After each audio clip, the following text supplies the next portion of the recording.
Bienvenue tout le monde à l'informel. Cette semaine, je m'entretiens avec Francis Langevin, qui est un jeune homme de 16 ans qui a subi de nombreuses brûlures en 2018 à la suite d'une mauvaise manipulation d'un objet essentiel par un membre de sa famille. S'en est suivi plusieurs chirurgies afin de lui permettre de guérir de ses blessures et que sa peau puisse se régénérer au rythme de sa croissance. Récemment, il a été récipiendaire au gala Force Avenir qui récompense la persévérance scolaire pour la région Outaouais-Abitibi-Témiscamingue. Francis Langevin, merci beaucoup d'être avec nous. Ça fait 2 ans qu'on se connaît à peu près. Je connais tes parents. Ouais. Et puis, ça fait 2 ans que je te vois aller, puis je me dis, mon Dieu Seigneur, il faut que cet enfant-là, ce jeune homme-là vienne raconter son histoire. C'est quand même assez pas banal. Mais j'ai le goût de te poser la question en premier lieu, une question qui est banale pour beaucoup de monde. Comment ça va? Ouais.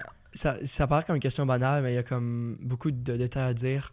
Tu sais, c'est sûr que ma situation s'est beaucoup améliorée depuis plusieurs années, en fait. Mm-hmm. Ça a commencé, c'était plus difficile parce que j'étais constamment aux hôpitaux et tout.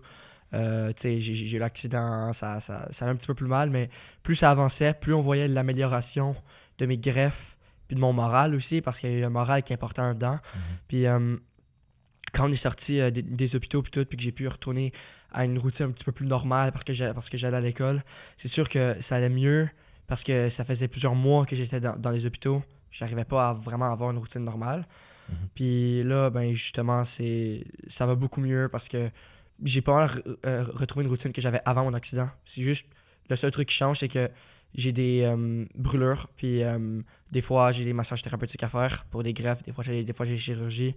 Mais ça va bien. Pour vrai, moi, je suis heureux avec ma situation actuelle. Pour le bénéfice des téléspectateurs qui n'ont pas vu la série Dévisagé, dont on va parler plus tard, raconte-moi la journée de l'accident, comment c'est arrivé? Parce que puis le pire, c'est que c'est même pas de ta faute. Effectivement. Comment ça s'est passé? Qu'est-ce que tu faisais à cette époque-là pour avoir ton accident? Ça a commencé parce que j'allais une fin de semaine sur 2 chez mon père. Mm-hmm. Et là, ben, c'est la fin de semaine où ma mère, c'était un vendredi, donc ma mère allait me porter chez mon père comme à chaque une fin de semaine sur 2. Et quand je suis allé dans la cour, j'ai vu que mon demi-frère et son cousin étaient en train de jouer avec des torches. Donc des torches qu'ils avaient faites avec des vieux bâtons de bois qu'ils avaient trouvés dans la forêt, puis des vêtements qui ne servaient plus. Donc ils avaient enroulé les vêtements autour du bâton de bois. Et après, ils mettaient ça en feu grâce à de l'essence qu'ils avaient mis dans une bouteille de plastique. OK. Et là, ce qu'ils faisaient, c'est qu'ils mettaient de l'alcool de l'essence sur ces vêtements-là et ils le mettaient en feu. Et ensuite, ils faisaient le tour de la maison avec ces torches-là dans les mains. Puis là, quand il n'y avait plus d'essence dans la bouteille de plastique, ils ont décidé d'aller à l'intérieur, dans la salle de bain, puis pogner de l'alcool en spray, comme un peu un Axe ou un truc comme ça. Oui. Puis après, ce qu'ils ont fait, c'est que ils ont sprayé leur torche avec cet alcool-là et ils l'ont mis en feu. Puis là, pendant que c'était en feu, ils ont sprayé la bouteille de plastique vide qui servait à mettre l'essence à l'intérieur. Ils l'ont sprayé puis ils l'ont mis en feu avec la torche. Puis là, c'était comme ça, il y avait une bouteille en feu. Mais là, le feu, il était après s'éteindre un peu. Donc là, ils ont décidé de sprayer la bouteille qui était en feu pendant qu'elle était en feu. Puis ce que ça fait, c'est que plus qu'elle était vide, elle était légère, la bouteille.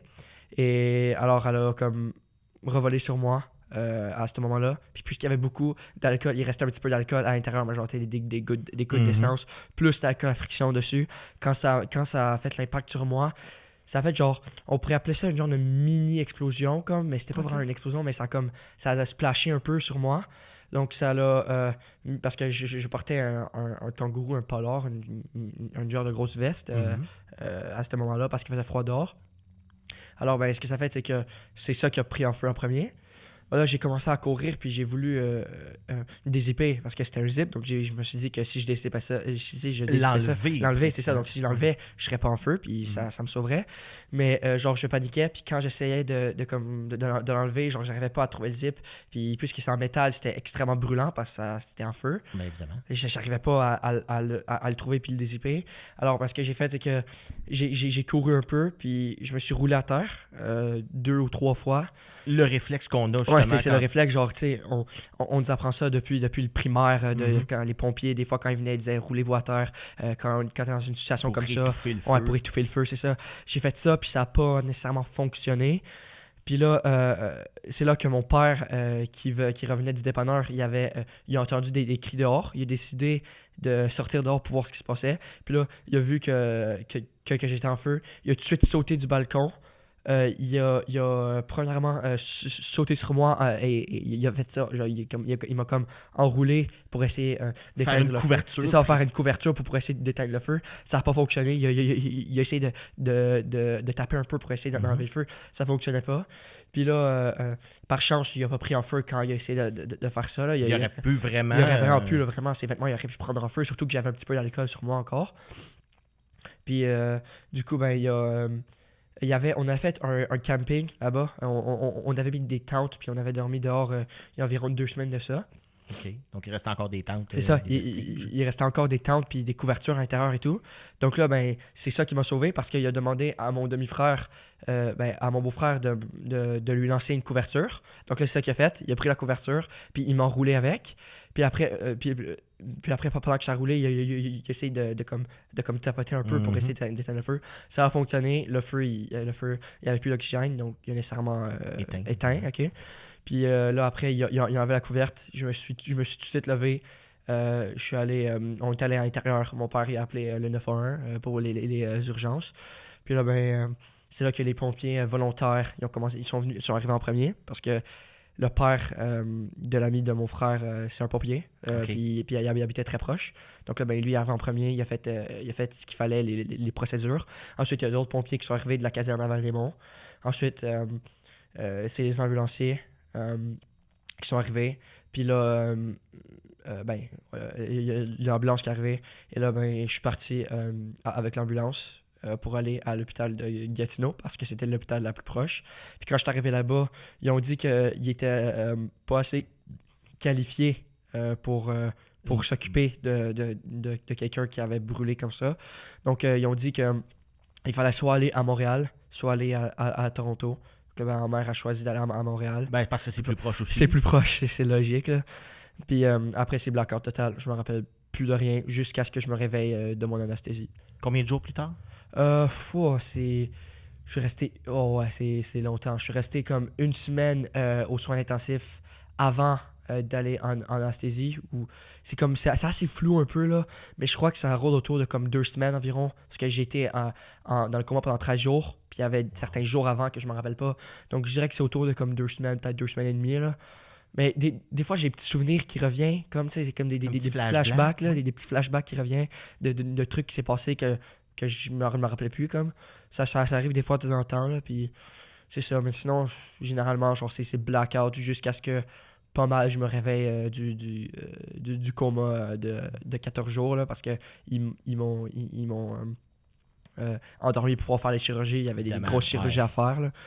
Puis c'est ça, fait que là, ça, c'est pas mal l'histoire qui s'est passée de comment j'ai brûlé. Là, sur le moment, t'es conscient. Mm-hmm. Tu sais, on nous demande souvent la douleur de 1 à 10, c'est quoi le degré de douleur? Je me suis fait demander très souvent. Oui, on a tendance à dire, mais je pense que c'est une douleur qui est inqualifiable. Là.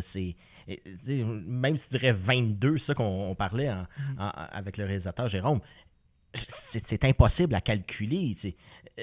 T'as jamais ressenti une douleur comme ça. Puis heureusement, on veut pas la sentir, personne. Là. Tu sais, fait qu'il faut que tu te dises, my God, quand t'es conscient, là, qu'est-ce qui te passe dans la tête? Ben, après que, bon, tu te sois éteint, là, on comprend qu'au début, c'est le réflexe, mais après ça, c'est quoi qui te passe dans la tête? Le moment que tu te souviens, là, quand les pompiers, les ambulances arrivent. Là. Ben, je me rappelle, c'était la panique un peu. Tu sais, je venais de brûler. Il y a ma soeur qui pleurait parce que son frère venait de brûler. C'est émotif, là, tu sais. C'était beaucoup de panique. Il y a mon frère qui allait pogner une chaudière d'eau, puis a mis de l'eau froide. Ben, une chaudière, un genre de plat, puis a mis de l'eau froide dedans, puis il m'a dit de mettre mes mains dedans. Genre, c'est réflexe, comme. Mais sinon, si on parle de la douleur sur le moment, mes nerfs, ils avaient brûlé. Il y a pas tous les nerfs, mais il y avait certains de mes nerfs. Les endroits où c'était comme 3e degré, les nerfs, il y avait brûlé. Sur le coup, quand j'étais en feu, j'étais trop en panique, vraiment, me rappeler de la douleur. Mais puis c'est une bonne affaire en vrai, vraiment, là, de ne pas se rappeler de la douleur, c'est bien. Mais quand je venais juste de brûler, genre quand on était à l'intérieur puis que le feu venait juste de s'éteindre, il y avait comme de la peau qui était fondue. C'était genre vraiment pas très beau à voir. Puis il y avait le polar aussi, tu sais, il y a un polar. Est-ce que le vêtement t'a fondu dessus? C'est vrai, j'avais oublié ça un peu. En plastique? Ouais, c'était le vêtement, il avait fondu sur moi. Donc quand les pompiers étaient arrivés, c'était très difficile de le retirer. Puis si je me rappelle bien, il y a certains trucs qui ont décidé de ne pas enlever parce qu'ils avaient peur qu'il y avait de la peau qui venait avec. Donc, ils ont décidé de laisser ce job-là à l'hôpital, de le retirer avec care, genre, avec précision aussi. D'éliminer la possibilité de causer plus de Non, dommages. de causer plus de dommages qu'il y avait déjà, là, tu sais. Puis, c'est ça, fait que là, la douleur sur le moment, je me rappelle que ça brûlait beaucoup. C'est comme parce que tu sais, je venais d'être brûlé puis c'était à vif. Donc c'est comme quand, mettons, tu te coupes par accident, quand tu mets ton doigt dessus, ça brûle, tu sais, sur le moment, ça chauffe. Ouais. Ben, c'était comme ça, mais comme vraiment pas mal, presque partout où j'étais à vif. Sauf les endroits qui étaient comme vraiment très brûlés. Comme, là, c'est ça, il n'y avait plus de nerfs. Tu dis que les nerfs étaient brûlés, ouais, donc il n'y avait comme plus de sensation. C'est ça. Est-ce qu'il y a quand même une sensation comme un peu comme gelée gelé quand on va chez le dentiste, exemple donné, là, tu sais que tu as de la peau, mais tu la sens pas. Justement, je la sentais pas, mais si je me rappelle bien, je pouvais quand même sentir le froid parce que j'avais plus de peau. C'est sûr que j'aurais eu froid. Genre, si on me mettait pas des couvertures ou peu importe, je serais allé en hypothermie. Parce que genre, c'est très très froid, t'as plus de peau pour te protéger. Comme. Alors, je me rappelle que c'était froid, genre très froid, mais que je sentais pas. Genre, je sentais. Admettons, je pouvais genre bouger ma main, serrer ma main. Genre, j'aurais pas senti comme. Puis, sauf aux endroits où c'était 2e degré, là, par contre, les nerfs, ils n'avaient pas brûlé. Et c'était vraiment à vif, où c'est surtout là que ça brûlait vraiment beaucoup. J'en avais genre sur les joues. Sur ma main, j'ai un 2e degré profond. J'ai un 2e degré sur une partie de mes bras. Combien de pourcentage à peu près de que ton corps a été touché, soit 2e ou 3e degré? 35% de mon corps a été brûlé. 35. Et je dirais autour de comme 5% de ça, c'est du 2e degré. Je dirais le reste, c'est pas mal du 3e degré. Là. OK, fait que ça a frappé intense. C'est comme tu disais, là, on en voit un peu au niveau de ton cou, de ton torse, pis ça. Ça a descendu pas mal. C'est pas mal dans la région du torse, finalement. Ouais, c'est beaucoup dans la région du torse. Les bras, le cou, mais genre c'est relié au torse, là, le cou qui monte. Puis c'est ça, c'est pas mal ça. C'est vraiment genre plus concentré sur le torse, justement. Là. Puis la place où ils prennent la peau, j'ai dû avoir des greffes de peau pour qu'ils en mettent. La place où ils prennent la peau, c'est surtout les cuisses, parce que c'est une bonne peau. Ouais, c'est épais, puis c'est quand même assez gros aussi. Ouais, c'est ça, t'as beaucoup de place, t'as beaucoup de peau, c'est ça. Puis la tête aussi, ils ont rasé la tête, puis ils ont enlevé la peau de la tête, parce que c'est la peau qui ressemblait plus pour le cou. C'est ce qu'ils ont utilisé pour le cou, parce que c'est la peau qui ressemblait plus à celle du cou. Proche. C'est ça, puis c'est proche, tu sais. So, ben, ils ont utilisé ça. Puis ils m'ont rasé 2 fois la tête parce qu'ils ont utilisé 2 fois cette peau-là. Même une 3e fois plus tard quand j'ai eu une chirurgie. Parce que c'est une très bonne peau. Puis, ouais, c'est ça. Là. Mais là, tu sais que, bon, tu te réveilles éventuellement. Est-ce que tu t'es demandé, est-ce que tu as eu à un moment donné quand tu t'es réveillé à dire, voyons, où est-ce que je suis, qu'est-ce que j'ai vécu? Ou est-ce que, justement, après, il y a beaucoup de sédation aussi, là, on te met en coma artificiel et compagnie. Ouais. Le moment où tu te réveilles, tu regardes, tu es dans un hôpital, tout le monde, évidemment, est sous le choc à côté de toi. J'imagine que ta mère devait être là. Ouais. Ma mère a resté à mes côtés tout le long. Tout le long, tous mes séjours aux hôpitaux et tout. Pendant les 8 mois que j'étais aux hôpitaux, elle m'a toujours suivi. Puis, tu vois ta mère qui est un peu désemparée. J'imagine qu'elle capote sa vie, comme on dit. Tu vois ton enfant, puis dans ta tête, dans la tête de parent, elle doit s'imaginer, bon, dans quoi, qu'est-ce qui va arriver? C'est quoi le futur? Toi, t'es là dans ton lit, tu te dis quoi? Est-ce que tu ressens un peu la douleur? J'imagine moins. Ben, Tu sais, je la ressens, je la ressens quand même parce que là, c'est comme, ça fait comme 2 semaines environ. Surtout que là, ils ont mis des. Ben là, j'étais sous morphine, donc Évidemment. j'avais beaucoup de médicaments. Genre, j'avais énormément de fils, des machines qui venaient, puis des fils qui se reliaient à moi. Je me rappelle, ma mère a dit qu'un moment donné, on dirait que j'étais genre l'homme spaghetti, tellement que j'avais de fils, de médicaments, puis d'affaires comme ça qui venaient sur moi parce que j'avais. Les médicaments allaient à travers un intraveineuse. Mhm. Mais sur le coup, quand je me suis réveillé, c'était vraiment pas clair. C'est comme si j'étais dans un rêve. J'avais comme des. À cause que j'étais vraiment beaucoup sous médicaments, sur médication, j'avais un peu des hallucinations. Comme puis pendant le coma, je me rappelle, genre, il y avait comme des rêves bizarres. J'étais vraiment pas là, ok? Mais je me rappelle, quand je me suis réveillé, il y avait la période de sevrage qu'on appelle. Mhm. Donc, c'est un 3 jours où ils baissaient drastiquement les médicaments parce que j'étais plus en coma, donc j'avais plus besoin d'autant de médicaments. Puis pendant cette période-là, justement, c'était une des pires périodes du soins intensifs. Euh, J'avais mal, j'avais très mal, ça me piquait énormément. Il y a ma mère qui était constamment stressée parce que genre je me débattais comme genre je voyais des hallucinations, j'étais vraiment pas moi. Puis il y a une année où des fois ça avait pris genre plusieurs infirmiers qui me retenaient parce que genre j'étais comme je bougeais trop comme. Puis ma mère était comme assez comme je sais pas si c'est le bon mot, désemparée, était comme sous l'état de choc un peu. Puis tu sais je voyais les infirmiers comme des zombies parce que j'avais genre des hallucinations, des affaires comme ça. Puis Wow. j'étais comme. La période de sevrage, c'était une des pires périodes du temps que j'étais là pas mal. Puis ta mère m'a raconté, tu m'as dit toi-même que tu t'en souvenais plus, mais tu as dit une phrase qui était très, très dure à ta mère. Tu lui as demandé, qu'est-ce que tu lui as demandé? C'est ce que je pense que j'avais demandé un fusil pour pouvoir, pour plus que j'aie mal en fait. C'est une phrase. Ma mère, quand elle me l'a rappelé, je me rappelais plus. J'avais littéralement oublié que j'avais dit ça. Mais elle s'en souvient très Elle bien. s'en souvient très bien. Puis elle m'a dit que ça l'avait vraiment comme. Comment dire, comme ça l'avait. Marqué, choqué. Ça l'avait choqué. Touché. Ça l'avait touché. Ouais, ça l'avait marqué. Moi, je me rappelle plus, mais tu sais, si j'aurais un enfant, puis il aurait dit passe-moi un fusil, je vais en terminer là, je suis plus capable de la douleur, j'aurais fondu en larmes. Genre, c'est comme. J'y pense, là, genre. J'étais vraiment pas là, j'étais tanné de toute la douleur, toutes les affaires. J'arrivais pas à dormir la nuit à cause de la douleur, puis comment ça arrêtait pas constamment de piquer à cause d'effets secondaires. Puis ça allait vraiment pas, puis ben.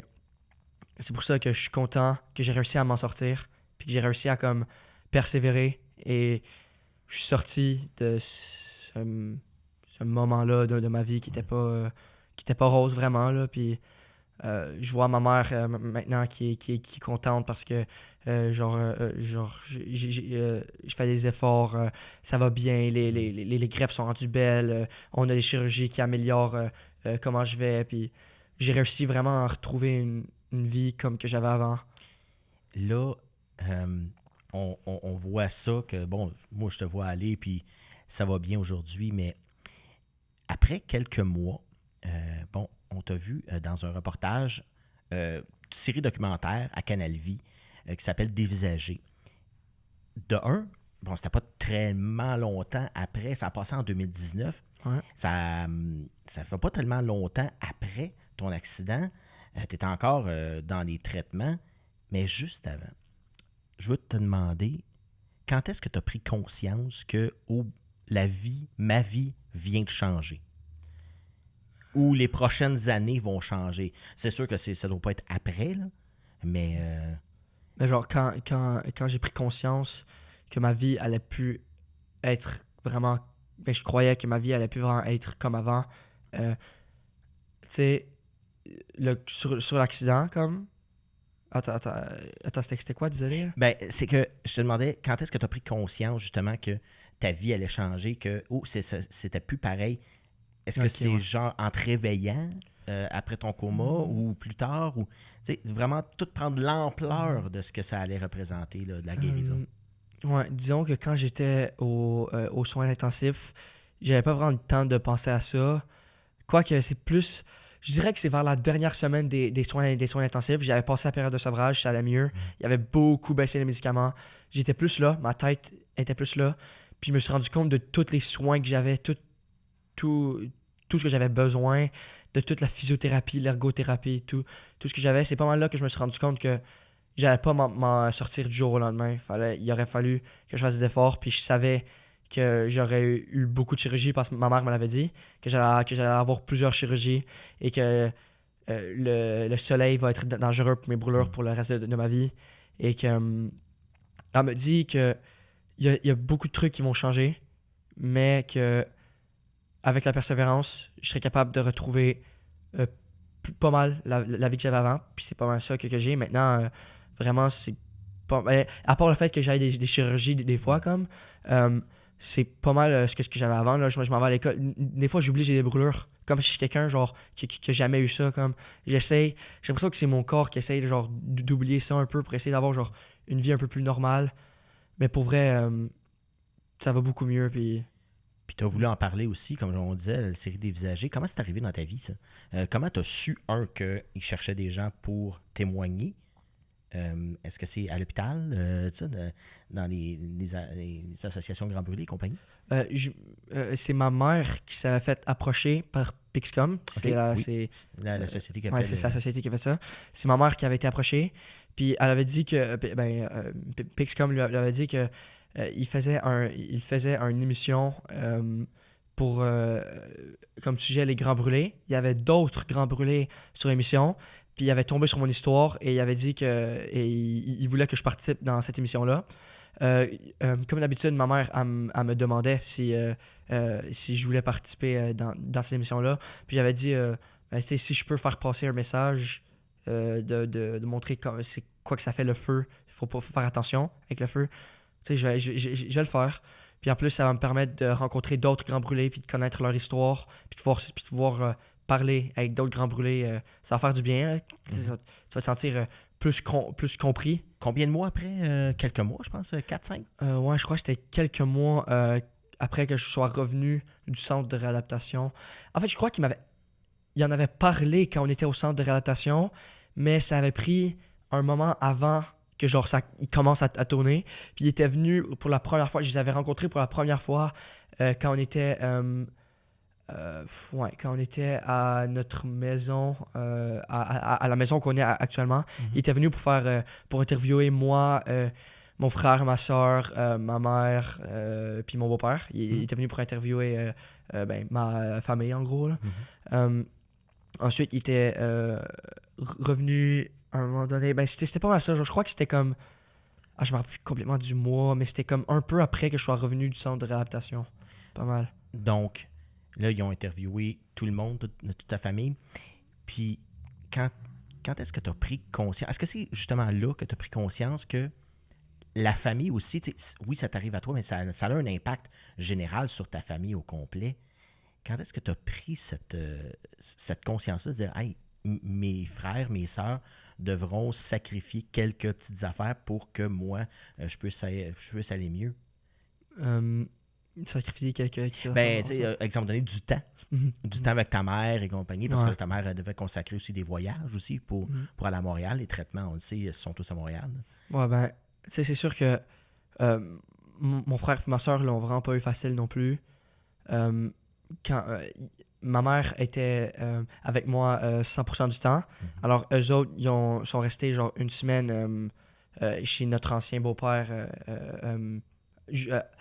avant qu'il aille chez notre tante, OK? Puis là, ils ont resté là en sachant que leur frère, il était à l'hôpital puis qu'il allait pas nécessairement bien parce que je venais de brûler.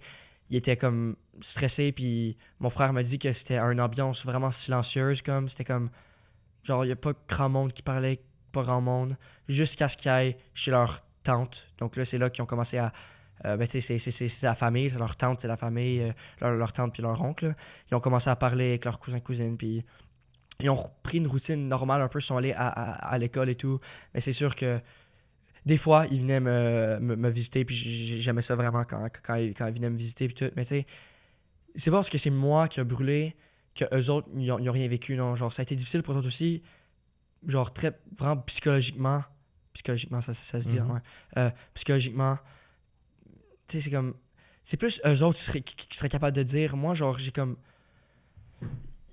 mon frère et ma soeur, ils ont dit que ça n'a pas été facile, mais ils n'ont pas donné le plus de détails non plus, mais je sais que ça n'a juste pas été facile pour eux autres non plus, là, tu sais. Non, j'imagine. Puis je regarde ton frère qui est avec toi ici, qui est en régie présentement. Il a tout le temps le sourire. C'est quelqu'un de foncièrement joyeux.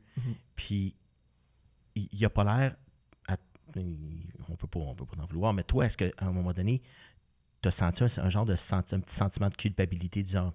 Hey, si ça m'était pas arrivé, leur vie aussi aurait continué normalement? Ben c'est ça, c'est sûr que genre, quand je voyais le nombre de fois que je devais aller à Montréal pour des chirurgies ou des rendez-vous de pré-chirurgie ou juste des rendez-vous ou de rattrapage ou peu importe, je me disais genre, me semble comme on part souvent puis ils restent souvent seuls à la maison, mais eux autres, c'est des gens qui suivent leur horaire comme genre, c'est un peu compliqué à dire, je sais pas, tu sais, c'est comme... Je me sentais mal des fois qu'on parte aussi souvent à Montréal, mais je savais que eux autres, ils comprenaient, puis qu'ils savaient que je devais y aller. Puis aussi, mon frère et ma soeur m'ont aidé pour des massages thérapeutiques. Donc, tu sais, ils s'impliquaient dans ma guérison. Ils voulaient que je guérisse aussi. Mais je sais que eux autres, ils voulaient faire sûr que je guérissais, puis ils étaient contents que j'aille genre des chirurgies pour que ça aille mieux pour moi. C'est ça. Puis là, bon, on parle de chirurgie et compagnie, des longs voyages à Montréal. À un moment donné, tu dois avoir le goût de reprendre ça, de reprendre ta vie normale, j'imagine. Mais écoute, on va en parler tout de suite après parce que je dois remercier. Ça fait déjà 27 minutes qu'on parle. Je te l'avais dit que ça passait vite. Et puis, on a à peine effleuré le sujet. Et je dois remercier tous ceux qui nous ont écoutés via Ma TV Outaouais ou TVC Basse-Lièvre. Et donc, on est en balado-diffusion aussi sur Apple Podcasts, Spotify et SoundCloud. On a une page YouTube, une chaîne YouTube, une page Facebook. Si vous voulez suivre tout ce qui se passe à la TVC Basse-Lièvre, eh bien, c'est là. Et aussi sur YouTube, on va être en intégrale. On continue l'entrevue maintenant. Merci d'avoir été là. Francis, on l'a dit, là, on sort de la chirurgie, on en parle. Tu veux envoyer ce message-là. Là, tu as des chirurgies à planche. Comment tu en as eu de chirurgie à date, là? Est-ce que j'imagine que tu les comptes plus? Ben, tu sais, c'est sûr que c'est un peu compliqué de les compter après en avoir eu autant, mais je crois que j'en ai une quinzaine environ. C'est ce que ma mère dit souvent, parce que ma mère, tu sais, j'imagine qu'elle... Elle les compte. Elle les compte, ouais. La connaissant, je peux te dire qu'elle les compte. Ouais. Ben, justement, elle dit qu'on est rendu environ à une quinzaine là, de chirurgie en tout, là. Puis... Là, ce que j'ai appris, ce que je ne savais pas, parce qu'il y a différentes sortes de greffes. Il y a des greffes que j'appellerais plutôt plaster, qui est une peau qu'on te met par-dessus pour un peu le temps de guérir. Mais là, toi, tu vis quelque chose de différent comparativement à un adulte qui est déjà tout formé. Toi, tu grandis. Mm-hmm. Donc, la peau doit suivre à un moment donné. Puis, tu m'avais fait une analogie à un moment donné, quand on s'est parlé cet été. Tu me disais, à un moment donné, c'est comme si tu étais comme dans un genre de wetsuit, mais trop petit. Mm-hmm. Tu peux plus bouger, c'est collé à toi. Comment on se sent, justement, quand on est là, puis on se dit, hey, il va falloir que j'aille une autre chirurgie parce que là, la peau ne suit pas. Ça m'énerve un peu parce que je tenais de constamment avoir des chirurgies, mais je sais que c'est pour mon bien puis que j'ai besoin d'en avoir. Tu sais, c'est pas comme si c'était ma première. Je suis rendu habitué aux chirurgies et j'ai le protocole qu'il faut après. Parce que justement, les greffes, ils grandissent pas avec moi. C'est de la peau que tu mets là, mais c'est pas de la peau naturelle, donc ça grandit pas. C'est comme ça reste comme que c'est là. Mais moi, j'ai un pic de croissance, donc je grandis, c'est sûr. Tu as 16 ans. C'est ça, j'ai 16 ans, puis là, je vais continuer à grandir aussi. Mm-hmm. Donc là, ben, j'ai constamment des chirurgies pour pouvoir m'aider à avoir une bonne mobilité. Mais tu sais, Flexibilité aussi, ouais, j'imagine. une bonne flexibilité, une bonne mobilité. Genre, tu sais, comme, admettons, quand mettons, j'étais rendu à un point où je buvais de l'eau, puis ben, plus que ça tirait, il y a l'eau qui coulait tout partout sur moi, puis quand on voyait que, genre, j'avais un peu de la misère à faire des mouvements, ma mère, elle appelait l'hôpital pour le dire, et là, il s'est dit une Il est rendu chirurgie. là. Ouais, il s'est dit une chirurgie pour... généralement, ça prenait peut-être... Des fois, c'était vite, genre 1 mois. Des fois, c'était normal, comme une couple de mois. Là, c'est normal. Mais, quoique, généralement, c'est comme... Ils reviennent pas trop longtemps après. Ça dépend, tu sais. Mais pendant la période du COVID, c'était plus compliqué d'avoir une chirurgie.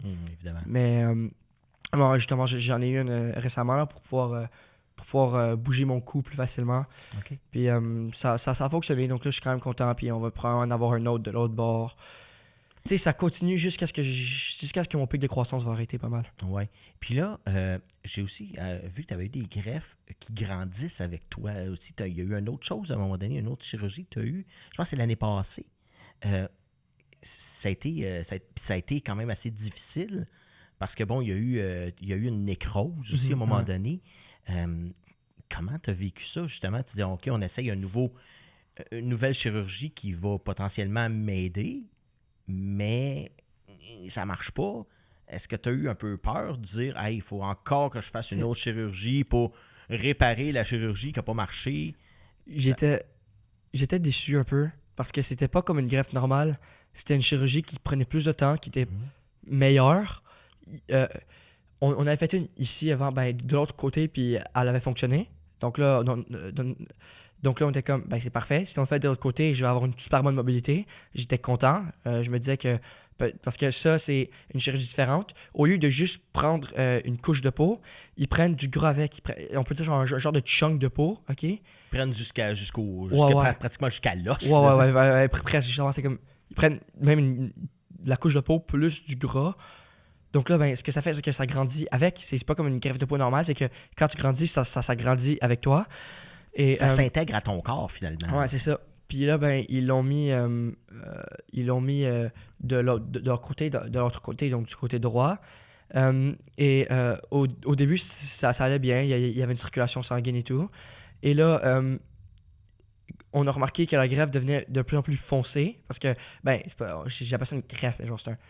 J'ai oublié le nom, mais j'appelle ça une greffe, mais genre, tu sais, elle devenait de plus en plus foncée parce que je devais rester une semaine à l'hôpital, là, même plus, s'il y avait des complications.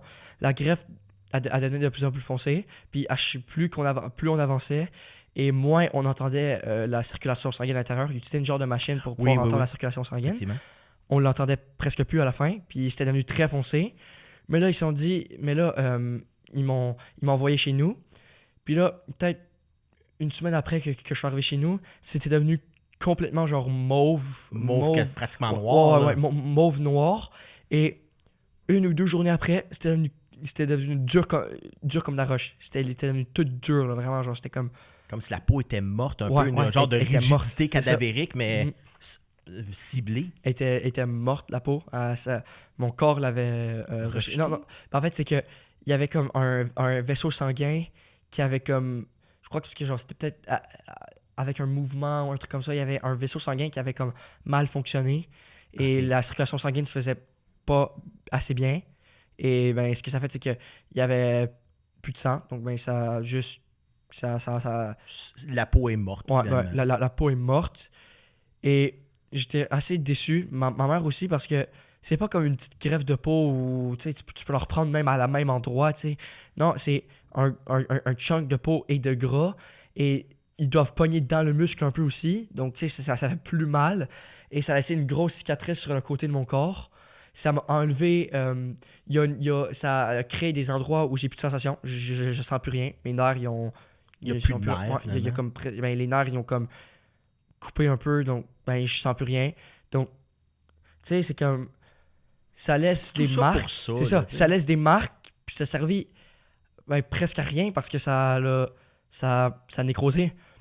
Donc là, ben, puisqu'on pouvait pas laisser ça comme ça, il fallait qu'ils fassent quelque chose. Donc, ben, ce qu'ils ont décidé de faire, c'est qu'ils ont enlevé la couche qui était toute morte, nécrosée. Et puisque c'était à vif, genre, c'était ouvert. Ils ont mis un truc qu'on appelle un vac. C'est une machine, c'est une genre de pompe. C'est une genre de pompe qui pompe tous les genre le liquide comme le collagène, les affaires comme ça. Ben, tu sais, Un peu comme une liposuction. c'est ça, c'est ça. Ça pompe et j'ai dû garder ça. Ben, il fallait qu'il fasse ça parce qu'il fallait que ce soit prêt pour pouvoir mettre une greffe par-dessus parce que on peut pas laisser ouvert comme ça, il faut mettre une greffe par-dessus. Donc ils se sont dit qu'ils allaient juste prendre un morceau de peau puis le mettre par-dessus. Mais. Qui revenait plus tard. C'est ça, puis revenir plus tard. Ben, justement, la chirurgie qu'ils ont faite, c'est par-dessus ça. Okay. Puisque ça n'a pas fonctionné, ils ont décidé de faire une autre chirurgie ici. Puis celle-là, elle a fonctionné, donc c'est bien. Ben, le vac, donc c'est la machine qui pompe, elle faisait un bruit assez désagréable, puis je devais l'avoir constamment avec moi. Ça faisait comme un genre de... Comment expliquer? Ça fait comme un genre de... un genre de petit homme, là. Ouais, un genre de... c'est un moteur un peu. C'est un moteur, mais comme... juste pas trop fort, mais tu l'entends un peu. Puis à chaque 5 minutes environ, ça faisait comme ça, genre. Puis je devais aller à l'école avec ça. Et c'était pas... Tu sais, c'était pas la meilleure des expériences. Ça me tentait vraiment pas d'aller à l'école avec ça. Je me sentais pas bien. Puis surtout que... Ça dérange les autres élèves c'est ça, aussi. il y a des fois où il y avait des examens. Puis genre c'était complètement silence, sauf moi, qu'on entendait genre le comme ça, genre. Puis là, ben tout le monde n'arrêtait pas de se retourner vers moi. J'étais vraiment gêné, puis j'avais de la misère à me concentrer sur cet examen. Même qu'à un moment donné, j'ai demandé à ma prof si je pouvais aller, si je pouvais la faire dans un autre local, parce que j'étais vraiment pas à l'aise. Puis c'est ça que j'ai fait, c'est que genre, j'allais en classe pour des cours normaux, mais quand il y avait des examens, soit on emmenait mon pupitre dehors, soit j'allais vers un local genre où il y a personne d'autre. Puis, mais heureusement, c'était avant le congé de Noël, donc j'avais juste une semaine à faire à l'école. J'ai gardé pendant un mois, mais j'avais juste une semaine à faire à l'école, parce que j'étais resté une semaine... non, je crois que j'étais resté 1 ou 2 semaines chez nous avant pour que genre ça aille mieux. Puis là, après, je suis allé une semaine à l'école, puis j'ai fait comme... non, je suis resté une semaine chez nous avant. J'étais allé une semaine à l'école. Et là, il y avait les 2 semaines de congé de Noël. Et là, ils l'ont retiré. Ils ont fait la greffe. Et là, je suis retourné à l'école. Puis c'était normal comme ça. Là, cette greffe-là, elle a bien pogné. Mais tu sais, j'ai grandi entre-temps. Parce que ça fait environ 1 an de ça. Peut-être un petit peu plus. Là. Ouais, puis Dieu sait que t'as pris quelques pouces. Ouais. Disons que tu vas finir assez grand si on se refasse. Mais là... quand tu es à l'école, il faut que tu continues ton école. Est-ce que ça t'a retardé pas mal? Ben justement, à chaque fois que j'ai une chirurgie, ça me retarde, veux pas, de comme, tu sais, 1 ou 2 semaines, des fois peut-être plus. As-tu raté des années? Des années, ben j'avais, quand j'étais au centre de réadaptation Marie-Enfant, c'est un centre de réadaptation à Montréal, il y avait, j'ai manqué les 4 premiers mois de mon premier secondaire. Okay. Et j'avais comme un cours, j'avais vraiment pas beaucoup d'école là-bas. J'avais comme 1 heure d'école par jour, peut-être même moins, parce que j'avais beaucoup de ergothérapie puis de physiothérapie. Mon horaire était vraiment rempli. J'avais l'horaire la plus remplie là-bas de toutes les personnes qui résidaient là-bas à ce moment-là. Quasiment le goût d'être à l'école pour travailler moins. C'est ça, là. J'avais beaucoup d'affaires dans mon horaire. Donc l'école, on avait de la misère à la fitter un peu, mais on a quand même réussi à la fitter. Mais j'avais juste français et mathématiques. Puis même à ça, c'était comme vraiment pas beaucoup. C'était pas un haut niveau parce que j'avais presque pas d'école, puis j'avais d'autres trucs à faire, donc ils pouvaient pas me mettre des affaires trop compliquées. Puis ça a fait que quand je suis arrivé à l'école, 4 mois plus tard, tous les examens qui ont eu lieu pendant que j'étais au centre de réadaptation, au lieu de m'exenter, comme ils auraient dû faire, qu'ils ont considéré comme des échecs. Ils ont mis des zéros à chaque. Ce qui fait que j'ai rattrapé, genre... j'ai extrêmement persévéré cette année-là. J'ai... à chaque jour... tous tes examens? Non, ces examens-là, c'était trop tard, je pouvais pas. Okay. Mais j'ai rattrapé tout ce que je pouvais rattraper. Oh oui, désolé. J'ai repris la matière, beaucoup de matière que j'avais manqué. À chaque jour, la pause, le dîner et la dernière pause, j'allais à la bibliothèque pour pouvoir rattraper des devoirs. Je faisais beaucoup de travail, beaucoup de travaux. Je faisais de l'étude. Je rattrapais des examens que je pouvais. Tu sais, c'est des examens qui avaient lieu un petit peu avant que je suis arrivé à temps plein à l'école. J'ai rattrapé tout ce que je pouvais. Et après comme un mois de une grosse persévérance, j'ai réussi à rattraper 4 mois d'études que j'avais manqué. Mais ça n'a pas changé le fait que j'ai pas pu rattraper cet examen-là que j'avais manqué. Alors, j'ai réussi à passer toutes mes matières cette année-là, sauf maths, parce que maths, c'est la matière où j'avais manqué le plus d'examens. Je crois que j'avais pas passé à comme 56 ou un truc comme ça. J'étais comme... Juste pour dire sur le bord. Juste sur le bord, alors que j'avais manqué plusieurs examens. Et en plus, j'avais dû... rattraper toute l'étude qu'il avait appris en 4 mois comme 1 mois. Donc c'est sûr que c'était plus compliqué pour moi. Mais ça a quand même fait que je suis quand même allé en secondaire 2. C'est juste que j'étais allé en une classe d'aide de maths. Okay. Et là, j'ai clenché ça, j'ai bien eu parce que justement, j'avais pas manqué d'école. Et là, mais j'ai quand même dû persévérer parce que j'avais constamment des chirurgies. Et je manquais constamment des périodes de 2-3 semaines d'école, 1 semaine, 2 semaines par-ci, 2 semaines par-là, 1 semaine par-ci, 1 semaine par-là. Je manquais plein d'écoles, puis je devais rattraper à chaque fois, je manquais des examens, de la matière et tout. C'est pas des chirurgies d'un jour. C'est ça, là. Il y a une rémission, la chirurgie n'est pas longue, mais... J'ai une petite réadaptation à faire après, tu sais, veux pas. Mais j'ai quand même réussi à rattraper tout ça, puis... là en ce moment ça va pas bien. Tu es en secondaire 4? Je suis en secondaire 5. Secondaire 5? Justement, j'avais une chirurgie. J'ai dû partir à Montréal pendant une semaine 2 fois cette année, alors qu'on est juste en novembre. En comme 3 mois, j'ai dû partir. J'ai manqué 1 semaine d'école et 1 autre semaine d'école. Donc 2 semaines en tout. Et j'ai manqué les examens là. Donc je les ai rattrapés. J'ai rattrapé la matière que j'avais manqué. Puis là, ça va bien. Là. C'est comme... C'est correct. Je suis rendu habitué à rattraper de la matière que je manque. Là. Ben, justement, tu parles de persévérance. Récemment, il y a eu le Gala Force Avenir et puis tu as gagné pour... je pense c'est bizarre parce que c'est Outaouais-Abitibi. Ouais, c'est la section. Là. Ouais, c'est Outaouais-Abitibi-Témiscamingue, je crois. En fait, c'est ça. Donc, il y avait plusieurs étapes. Ça a commencé par... dans ton école, il y a une personne dans l'école, dans une école qui a choisi comme élève persévérant. Puis dans mon école, c'était une école de comme... c'est Nicolas Gatineau, c'est comme 3000 élèves environ. Près, oui. Là, j'ai été choisi, donc j'étais quand même content. C'est un honneur. Donc là, après ça, ils choisissaient une personne parmi toutes les personnes qui ont choisi dans les écoles. OK? Et j'ai été choisi. Pour aller au régional. C'est ça, ouais. Alors, j'ai été choisi. Ensuite, c'était parmi... c'était genre 6 élèves de chaque catégorie qui étaient élèves persévérants, élèves engagés, projets engagés et personnel engagé. Oui. Moi, dans persévérant, il y avait 50 personnes. Et c'est moi qui ai fini par gagner. J'avais une petite entrevue à faire avant. Chaque personne avait une entrevue à faire avant. Ensuite, je choisissais c'est qui passait à la prochaine étape. J'ai passé à la prochaine étape encore. Là, c'était rendu à la dernière étape. On devait aller à Québec, cette fois-ci.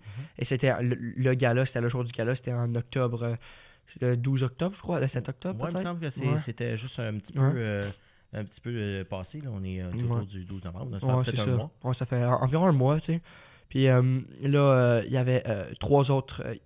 il y avait 4 personnes dans chaque catégorie. Puis, dans cette étape-là, c'est quelqu'un d'autre qui a gagné. Il était très, très persévérant, vraiment. Genre, j'ai entendu son histoire, puis il a vraiment beaucoup persévéré. Puis moi, ça va, là. Tu sais, je suis content de pouvoir... d'avoir participé à ce gala-là. C'était une très, très bonne expérience. J'ai bien aimé. Mais là, ça t'a quand même donné quelque chose. T'as quand même eu un prix. Avec tout ça, en tout, j'ai gagné... une gratuité scolaire pour un DEP. Ah, d'accord. Une bourse de 10 000 $ pour l'université. 1 000 un chèque de 1 000 $ que je peux utiliser comme que je veux. Là. C'est 1 000 $ qui m'appartient. Et j'ai gagné plusieurs certificats. Médaille d'argent, médaille bronze, argent et or.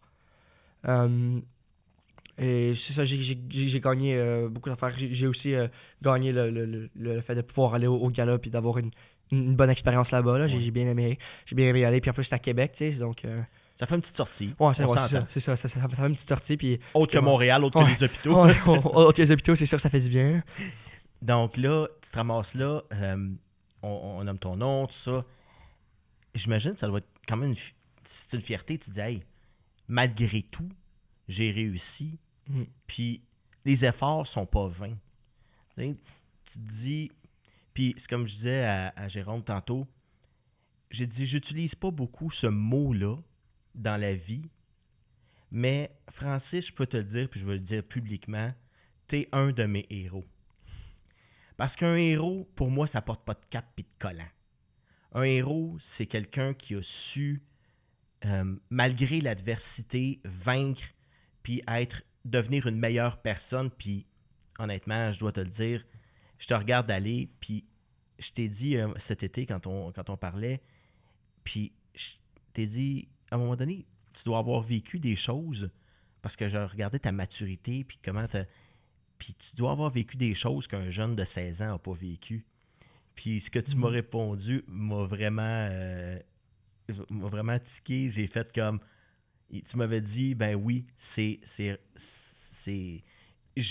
vécu des choses qu'un jeune de 16 ans vivrait pas, ou au moins vivrait peut-être pas à ton âge. Tu as maturé plus vite, tu n'as pas eu le choix. Tu sais, j'ai pas eu le choix. J'ai pas le choix de pogner un coup de maturité, parce que c'est sûr qu'avec tout ce qu'il y a, les hôpitaux comme ça, faut... Tu sais, c'est compliqué à expliquer, mais tu sais, ça prend beaucoup de persévérance, et c'est ça, genre, c'est compliqué à expliquer, mais c'est sûr que faut que tu prennes un coup de maturité, parce que si tu restes, genre, il fallait que tu fasses 3 massages par jour, 3 massages thérapeutiques par jour, c'était pas agréable, j'avais des chirurgies, je devais persévérer beaucoup à l'école. Tu sais, s'il y a quelqu'un qui est mature, qui niaise puis qui fait rien de ça, ça va pas... Ça va pas aider. C'est ça va pas avoir le meilleur des résultats. Donc, tu sais, c'est sûr, j'ai dû faire des efforts. Mais justement, ça a payé le prix, parce que où ce que je suis en ce moment, je suis heureux avec ma vie, puis je suis content d'avoir autant persévéré, tu sais. Je te regardais, tu te baignais, parce que on a un rapport, toi et moi. Ouais. Parce que, bon, faut que je compte l'anecdote. Ton beau-père, Stéphane, m'appelle, il me dit, Sylvain, il dit, je veux m'installer une piscine hors terre. Bon, pandémie, tout ça, je veux refaire ma cour, je veux m'installer une piscine hors terre, les enfants en veulent une. Bon, je suis parfait, mais il dit, il faut juste que je creuse le fond. Puis mettre une poussière de roche alentour, 3 pouces. Bon, je dis, pas de problème, je vais aller t'aider, on va se voir, tout ça, dehors, évidemment, en respectant les règles et tout et tout. Fait que j'ai dit, on va aller se voir. Ça. Puis, à un moment donné, ta mère a dit, bon, elle dit là, il faut que, là, il n'y a pas juste les adultes qui vont travailler, les enfants aussi. Fait que t'es allé te chercher, et je t'ai vu la face quand t'es arrivé dehors, puis ça a fait comme, hey, moi, ça me tente pas à matin, là, ça me tente vraiment pas. Ouais, Puis je sais que ça te tentait pas, je te voyais. Fait que j'ai dit à ta mère, j'avais le mollet avec moi, on va travailler ensemble, puis tu vas voir, ça va bien aller. Puis je me souviens, à un moment donné, tu pognais l'appel, puis ça, je t'ai donné quelques trucs pour justement mieux travailler, avoir, tu sais. Puis, à un moment donné, je le voyais, tu sais, je t'ai dit, ben, mets des gants, tu sais, pour pogner la pelle, pour tes mains, tu sais, je te voyais que tu avais mal à l'intérieur des mains, puis tu dis, non, ça me frotte, c'est pas... Puis, t'as resté jusqu'à la dernière pelletée, puis t'étais content, puis je te voyais que plus tu... Puis, à un moment donné, j'ai regardé, puis tu vois ce que je t'ai dit, je dis, Francis, je suis fier de toi. Parce que il n'y a pas personne ici qui aurait dit, bon, ben regarde, il a fait son effort, regarde, avec les limitations qu'il peut avoir, les douleurs qu'il peut avoir, mais t'as continué, t'as persévéré, puis c'est là que j'ai fait comme, ça là, le mot héros a rentré un peu cette journée-là, j'ai fait comme, ouais, ce petit jeune-là, il va aller loin dans la vie, puis il va persévérer. Comment tu vois le futur? Justement, ben là, à secondaire 5, il faut prendre des décisions. Est-ce qu'on s'enligne? Là, tu as une gratuité scolaire pour un DEP, une bourse pour l'université. Qu'est-ce que tu penses vouloir faire? Là? Ben, moi, je crois aller au cégep. En fait, c'est ça, genre, les applications pour le cégep, c'est en novembre ou décembre, je crois. Je crois que cette année, c'est en décembre. Je crois que c'est comme 4 décembre, un truc comme ça, je me rappelle plus trop, mais c'est sûr qu'ils vont nous le dire. Là. Puis je sais déjà en quoi je vais aller. Je vais suivre un peu les pas de mon frère, parce qu'on est intéressé par l'affaire. Moi, je crois que je vais aller en programmation, sécurité informatique. OK. Et ben justement, là, tu sais, à la base, je voulais faire une technique comme ton frère a fait. Mais quand j'ai vu que, genre, tu sais, j'ai une bourse de 10 000$ pour l'université, je me suis dit, je vais peut-être aller à l'université, parce que, tu sais, si j'arrive à me décrocher un bac en plus, ça serait bien. C'est sûr que 10 000$, c'est pas beaucoup quand tu arrives à l'université, mais c'est un bon motivateur. Ouais, c'est un bon coup de pied pour m'aider sur ça, OK? Puis, Ben, c'est ça. Fait que là, ben, je sais pas encore si je vais vraiment aller à l'université ou faire une technique. Je sais pas. Au pire, si, admettons, je décide de faire une technique, puis genre, vers la fin de ma technique, genre, je me dis, finalement, je vais peut-être aller à l'université. Je peux quand même aller à l'université, puis ils vont me créditer des cours. Ah, Donc, ça va prendre moins de temps, ça va prendre moins d'années. Ah, ok, ok. Pour mon Au lieu de bac. faire 2 ans, C'est ça, puis c'est après ça, ouais, aller, pour faire mon bac, tu sais. Fait que là, ben, je vais avoir rendu là que je vais faire, mais ouais, mais sinon, c'est l'informatique qui ouais, t'intéresse. c'est ça, puis, c'est ça. Je voyais justement quand je descendu chez vous, tu étais pas mal assez équipé. Ouais. Disons que quand on t'a demandé qu'est-ce que tu voulais avoir comme chose, ben, ça a été un ordinateur. Et puis, je vois que tu es bien intéressé. Puis, justement, je te montrais un peu comment on est équipé ici. Puis, Ouais, c'est ça, j'ai les vu. yeux t'ont écarquillé. L'écran, là, c'est un écran de comme ça, c'est là. Oui, puis c'est ça. Puis, je te voyais, tu sais, les yeux allumés par tout ça. Ben, en tout cas, merci beaucoup, Francis, d'avoir été avec nous. Ben, merci de m'avoir invité. Ben, écoute, merci d'être ce que tu es, puis d'être le gentil jeune homme que tu es, puis je suis sûr que tu vas aller très, très loin. Tu as une force en dedans de toi qui est je pense que tu sais même pas encore que tu as, mais tu vas le découvrir assez rapidement. Puis ça va être encore mieux que ce que tu es là. Puis tout le meilleur pour toi, Francis. Merci beaucoup, ben toi aussi, merci beaucoup. Merci tout le monde d'avoir été à l'écoute et je vous invite à nous suivre sur nos différentes plateformes web pour regarder ou écouter toutes nos émissions.